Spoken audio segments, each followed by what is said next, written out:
But ഈ development, ഈ വികസനം എന്ന് പറയുന്നത് ഒരു ഒറ്റയടിക്ക് ചെയ്യാൻ പറ്റുന്ന സാധനമല്ല, അത് ഇറ്റ്സ് എ സ്ലോ പ്രോസസ്. അപ്പോൾ നമ്മൾ ഈ പറയുന്ന പോലെ അങ്ങനെ ഇപ്പോൾ വികസനം വരുന്നില്ല അങ്ങനെയാണെങ്കിൽ ശശി തരൂർ ഇപ്പോൾ 15 കൊല്ലമായി. 15 കൊല്ലം മുമ്പുള്ള ട്രിവാൻഡ്രം അല്ല ഇപ്പോഴത്തെ ട്രിവാൻഡ്രം, ഓബിയസ്ലി അല്ല. അപ്പോൾ ഈ വികസനം എന്ന് പറയുന്നത് ഇപ്പം കുറെ പേര് പറയുന്നുണ്ട് ബാർസലോണ പോലെ ആക്കും എന്ന് പറഞ്ഞ് ബാർസലോണ പോലെ ആക്കിയില്ല.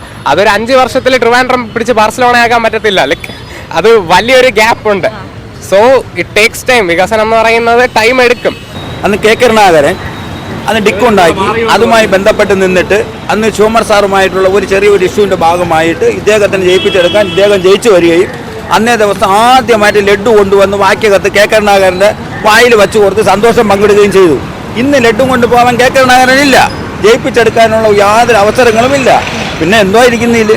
താങ്കൾക്ക് പാസ്പോർട്ടിനകത്ത് എന്തെങ്കിലും ഇഷ്യൂ അല്ലെങ്കിൽ താങ്കൾക്ക് ഒരു വിസ അടിക്കണമെങ്കിൽ പണ്ട് നമുക്ക് ചെന്നൈയിലോ അല്ലെങ്കിൽ പിന്നെ ഡൽഹിയിലോ ഒക്കെ പോകേണ്ട ഒരു അവസ്ഥ ഉണ്ടായിരുന്നു. ഇന്ന് നമുക്ക് തിരുവനന്തപുരത്ത് മണക്കാട് പോയി അത് ചെയ്യാം.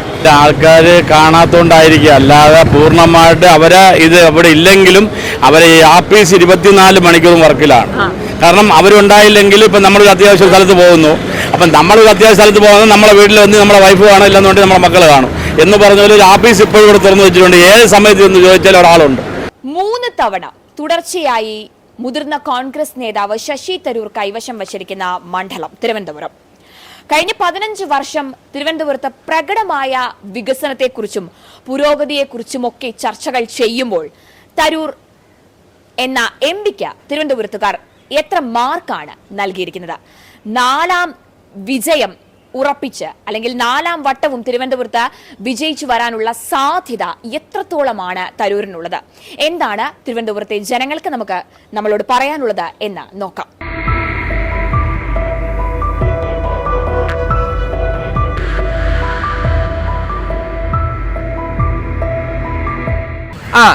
സിറ്റിംഗ് എം പി എന്ന നിലയിൽ ലൈക്ക് അയാൾ ശശി തരൂർ എന്ന് പറയുന്ന ആള് ലൈക്ക് ഭയങ്കര നല്ലൊരു നേതാവ്, ഭയങ്കര നല്ലൊരു എം പിയെ ഭയങ്കര ചേഞ്ചസ് കൊണ്ടുവന്നിട്ടുണ്ടെന്ന് ഞാൻ പറയത്തില്ല. ബട്ട് ഈ ഡെവലപ്മെന്റ്, ഈ വികസനം എന്ന് പറയുന്നത് ഒരു ഒറ്റയടിക്ക് ചെയ്യാൻ പറ്റുന്ന സാധനമല്ല, അത് ഇറ്റ്സ് എ സ്ലോ പ്രോസസ്. അപ്പോൾ നമ്മൾ ഈ പറയുന്ന പോലെ അങ്ങനെ ഇപ്പോൾ വികസനം വരുന്നില്ല അങ്ങനെയാണെങ്കിൽ ശശി തരൂർ ഇപ്പോൾ 15 കൊല്ലമായി. 15 കൊല്ലം മുമ്പുള്ള ട്രിവാൻഡ്രം അല്ല ഇപ്പോഴത്തെ ട്രിവാൻഡ്രം, ഓബിയസ്ലി അല്ല. അപ്പോൾ ഈ വികസനം എന്ന് പറയുന്നത് ഇപ്പം കുറെ പേര് പറയുന്നുണ്ട് ബാർസലോണ പോലെ ആക്കും എന്ന് പറഞ്ഞ് ബാർസലോണ പോലെ ആക്കിയില്ല. അതൊരു 5 വർഷത്തിൽ ട്രിവാൻഡ്രം പിടിച്ച് ബാർസലോണ ആക്കാൻ പറ്റത്തില്ല. ലൈക്ക് അത് വലിയൊരു ഗ്യാപ്പ് ഉണ്ട്. So it takes time. വികസനം എന്ന് പറയുന്നത് ടൈം എടുക്കും.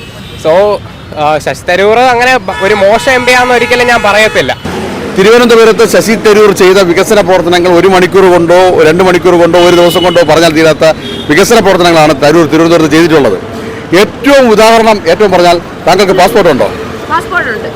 താങ്കൾക്ക് പാസ്പോർട്ടിനകത്ത് എന്തെങ്കിലും ഇഷ്യൂ അല്ലെങ്കിൽ താങ്കൾക്ക് ഒരു വിസ അടിക്കണമെങ്കിൽ പണ്ട് നമുക്ക് ചെന്നൈയിലോ അല്ലെങ്കിൽ പിന്നെ ഡൽഹിയിലോ ഒക്കെ പോകേണ്ട ഒരു അവസ്ഥ ഉണ്ടായിരുന്നു. ഇന്ന് നമുക്ക് തിരുവനന്തപുരത്ത് മണക്കാട് പോയി അത് ചെയ്യാം.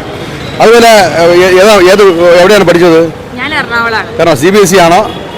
സ്റ്റേറ്റ്സ്. അതുപോലെ CBSE പഠിച്ച ആളുകൾക്ക് CBSE സ്കൂളിൻ്റെ ഒരു വിഷയവുമായി ബന്ധപ്പെട്ട് ഡൽഹിയിൽ പോയി CBSE ആ ഒരു പ്രശ്നം തീർക്കേണ്ട സാഹചര്യത്തെ മാറ്റി CBSE കേരളത്തിലേക്ക് തിരുവനന്തപുരത്ത് കൊണ്ടുവന്ന ശശി തരൂരാണ്. അദ്ദേഹത്തിന് ചെയ്യാൻ പറ്റാതെ പോയ രണ്ട് കാര്യങ്ങൾ. ഒന്ന് ഹൈക്കോടതി ബെഞ്ച്. അത് എന്തുകൊണ്ടാണ് ഹൈക്കോടതി ബെഞ്ച് തിരുവനന്തപുരത്ത് കൊണ്ടുവരാൻ പറ്റാത്തതെന്ന് എറണാകുളത്തുകാരിയായ അങ്ങേക്കറിയാം. അതുപോലെ തന്നെ തിരുവനന്തപുരത്ത് കൊണ്ടുവരാൻ പറ്റാത്ത ബാഴ്സലോണ ഇരട്ടനഗരം, അത് ശശി തരൂരിന്റെ സ്വപ്ന പദ്ധതിയായിരുന്നു. അതെന്തുകൊണ്ടാണ് കൊണ്ടുവരാൻ പറ്റാത്തത്? തിരുവനന്തപുരം നഗരം 30 വർഷമായി ഭരിക്കുന്ന ആരാണ്? ഇടതുപക്ഷമാണ്.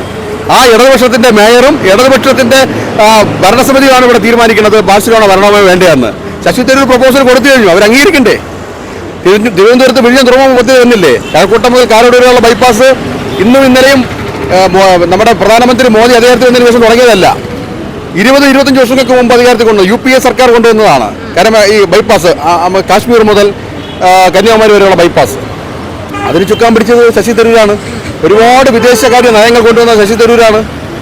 അപ്പോൾ ശശി തരൂരിന് വോട്ട് കൊടുക്കുന്നത് കേരളത്തിൽ താങ്കൾ ഉൾപ്പെടെ തിരുവനന്തപുരത്താണെങ്കിൽ ശശി തരൂരിന് വോട്ട് ചെയ്യുള്ളൂ. ഞാൻ നേരത്തെ ചോദിച്ച പോലെ ഇപ്പൊ നമ്മളിതുപോലെ ജനങ്ങളുടെ ഇടയിൽ നടക്കുവാണല്ലോ. ഇപ്പൊ എല്ലാവരും പറയുന്ന മെയിൻ ആയിട്ടുള്ള ഞാനിപ്പോ ഇദ്ദേഹത്തിന്റെ അടുത്ത് ചോദിച്ച പോലെ തന്നെ ശശി തരൂർ ജയിച്ചു കഴിഞ്ഞാൽ പിന്നെ മണ്ഡലത്തിൽ കാണുന്നില്ല. അത് ചില ആൾക്കാർ കാണാത്തോണ്ടായിരിക്കും, അല്ലാതെ പൂർണ്ണമായിട്ട് അവരെ ഇത് അവിടെ ഇല്ലെങ്കിലും അവരെ ഈ ആഫീസ് 24 മണിക്കൂറും വർക്കിലാണ്. കാരണം അവരുണ്ടായില്ലെങ്കിൽ ഇപ്പം നമ്മളൊരു അത്യാവശ്യ സ്ഥലത്ത് പോകുന്നു, അപ്പം നമ്മളൊരു അത്യാവശ്യ സ്ഥലത്ത് പോകുന്നത് നമ്മളെ വീട്ടിൽ വന്ന് നമ്മളെ വൈഫ് കാണും, ഇല്ലെന്നുണ്ടെങ്കിൽ നമ്മളെ മക്കൾ കാണും എന്ന് പറഞ്ഞ പോലെ ഒരു ആഫീസ് ഇപ്പോഴും ഇവിടെ തുറന്നു വെച്ചിട്ടുണ്ട്. ഏത് സമയത്ത് എന്ന് ചോദിച്ചാൽ ഒരാളുണ്ട്. പിന്നെ അദ്ദേഹത്തെ കാണേണ്ടിരുന്ന അദ്ദേഹത്തെ കാണുന്ന സമയങ്ങളിൽ അദ്ദേഹത്തിന് തന്നെ ദിവസങ്ങൾ വരും എന്നുള്ള കാര്യം ഇവിടെ അറിയാം. ആ സമയത്ത് അതൊന്ന് കാണാറുണ്ട്, കാര്യങ്ങൾ സാധിച്ചു കൊടുക്കാറുണ്ട്. ഇവർ സ്കൂളിലെ കാര്യം എന്തായാലും അവരെ കൊണ്ടുവെക്കുന്ന രീതിയിൽ സാധിച്ചു കൊടുക്കാറുണ്ട്. നരേന്ദ്രമോദി വാരണാസിയിൽ മത്സരിക്കുന്നു, അമിത്ഷാ മത്സരിക്കുന്നു. അമിത്ഷായുടെ നിയോജക മണ്ഡലത്തിൽ അല്ലെങ്കിൽ മോദിയുടെ നിയോജക മണ്ഡലത്തിൽ മോദി എപ്പോഴും ഉണ്ടോ? അതില്ല, അതുണ്ടാവില്ല, അത് സ്വാഭാവികമാണ് അല്ലേ. അപ്പൊ അവരൊക്കെ ഇന്റർനാഷണൽ ദേശീയ തലത്തിലുള്ള നേതാക്കന്മാരാണ്, ഇന്റർനാഷണൽ സ്പീക്കറാണ്. മോദി നമുക്ക് 365 ദിവസത്തിൽ 300 ദിവസവും വിദേശ രാജ്യങ്ങളിലാണ് അല്ലേ. അതുപോലെ അങ്ങേര് ഒരു മോഡി സാറിന്റെ അത്ര എത്തിയില്ലെങ്കിലും ഒരു മുക്കാൽ ശതമാനം നിൽക്കുന്ന ഒരു വ്യക്തിയാണ് ഈ പറഞ്ഞ ശശി തരൂർ എന്ന് കേരളത്തിനകത്ത് നിറഞ്ഞിരിക്കുന്നത്. അപ്പൊ അവര് ആ രീതിയിൽ മാത്രമേ നമുക്ക് കാണാവുള്ളൂ. ശരിക്കും പറഞ്ഞു കഴിഞ്ഞാൽ ഒരു തരംഗം സൃഷ്ടിച്ചിട്ടുണ്ട്. ഒരു തരംഗം, ഒരു ഈ BJPയുടെ ഒരു തരംഗം അവർ തന്നെ ഉണ്ടാക്കിയെടുത്ത ഒരു സൃഷ്ടിയാണ്. അതൊരു പുകമറയാണെന്നുള്ളത് ജനം ഇപ്പൊ തിരിച്ചറിയും. അത് അത്രേ ഉള്ളൂ. അതിനൊരു വലിയ സംഭവമായി നമ്മൾ കാണുന്നില്ല. ഇവർ പറയുന്നതെന്ന് പറഞ്ഞു കഴിഞ്ഞാൽ നമ്മുടെ തമ്മിലാണ് മത്സരം. അതെ, നമ്മുടെ തമ്മിലാണ് മത്സരം. ഇതൊരു പുകമറയാണ്. അതിപ്പോ നീങ്ങുന്നേ തരൂര് തന്നെ കൊണ്ടുവരും. അപ്പൊ നമ്മുടെ ഇടതുപക്ഷം 3-ാം സ്ഥാനത്തേക്ക് ഇത്തവണയും തലസ്ഥാനത്ത് 3-ാം സ്ഥാനത്തേക്ക് പറഞ്ഞല്ലോ ന്യൂസ് ലേഖനത്തില് തിരുവനന്തപുരത്ത് പന്ന്യൻ രവീന്ദ്രൻ 3-ാം സ്ഥാനത്തേക്ക് പിന്തള്ളപ്പെടാനാണ് സാധ്യത. ഇവിടെ ജയിച്ചത് എങ്ങനെയാണെന്നുള്ളത് താങ്കൾക്ക് അറിയാലോ. പന്ന്യൻ രവീന്ദ്രൻ ഒരു പ്രാവശ്യം ജയിച്ചത് എങ്ങനെയാണ്? കോൺഗ്രസ് പാർട്ടിക്കകത്തുണ്ടായിരുന്ന ഒരു വിള്ളലിന്റെ ഭാഗമാണ്. അന്ന് കെ കരുണാകരൻ അന്ന് ഡിക്കുണ്ടാക്കി അതുമായി ബന്ധപ്പെട്ട് നിന്നിട്ട് അന്ന് ശിവകുമാർ സാറുമായിട്ടുള്ള ഒരു ചെറിയൊരു ഇഷ്യൂവിൻ്റെ ഭാഗമായിട്ട് ഇദ്ദേഹത്തിന് ജയിപ്പിച്ചെടുക്കാൻ ഇദ്ദേഹം ജയിച്ചു വരികയും അന്നേ ദിവസം ആദ്യമായിട്ട് ലഡ്ഡു കൊണ്ടുവന്ന് വാക്യകത്ത് കെ കരുണാകരൻ്റെ വായിൽ വെച്ച് കൊടുത്ത് സന്തോഷം പങ്കിടുകയും ചെയ്തു.